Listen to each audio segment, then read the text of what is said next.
Praise the lord. ఈరోజు వాక్యము జనవరి నెల 27వ తారీఖు 2026.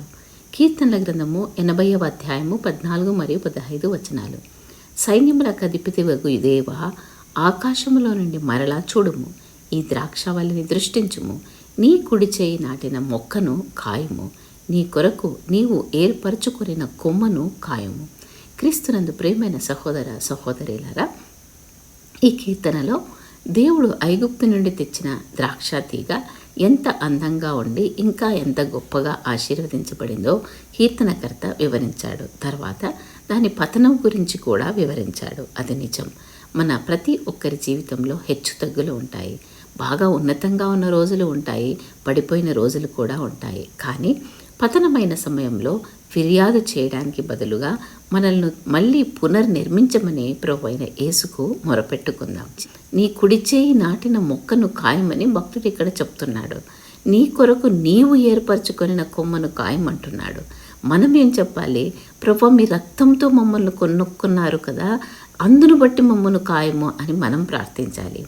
ఆయన తన రక్తంతో మనల్ని కొనుగోలు చేసినందున ఆయన చెల్లించిన ధరను బట్టి మనం ఆయనకు ఎంతో విలువైన వారమని ఆయనకు గుర్తు చేయాలి. నిశ్చయంగా దేవుడు మన పట్ల దయ చూపి మనల్ని తిరిగి మన ఆశీర్వాద స్థితికి తీసుకువస్తారు. పతనమైన స్థితి నుండి లేవనెత్తి తిరిగి మనల్ని నిలబెడతారు. 18వ వచనం చెప్పినట్టుగా మనం మన దేవుని నుండి తిరిగి వెళ్ళము.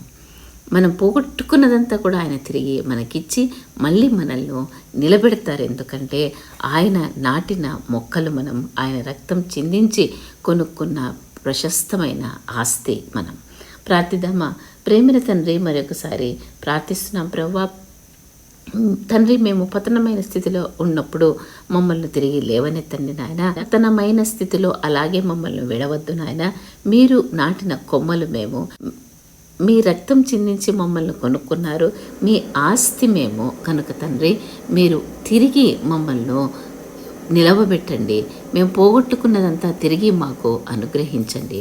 అవును ప్రభా, ఇతరుల ముందు మేము అపహాస్యాస్పదముగా ఉండకుండా ఉన్నతమైన స్థితికి తిరిగి చేరుకోవడానికి, మా జీవితాల ద్వారా మిమ్మల్ని మహిమపరచడానికి సహాయము చేయమని యేసుప్రభు నామములో ప్రార్థించి పొంది ఉన్నామని నమ్ముచున్నాము తండ్రి.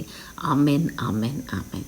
చిరునవ్వు నవ్వు. మనం పోగొట్టుకున్నదంతా యేసు మనకు తిరిగి ఇస్తారు. దేవుడు మిమ్మల్ని దీవించునుగాక.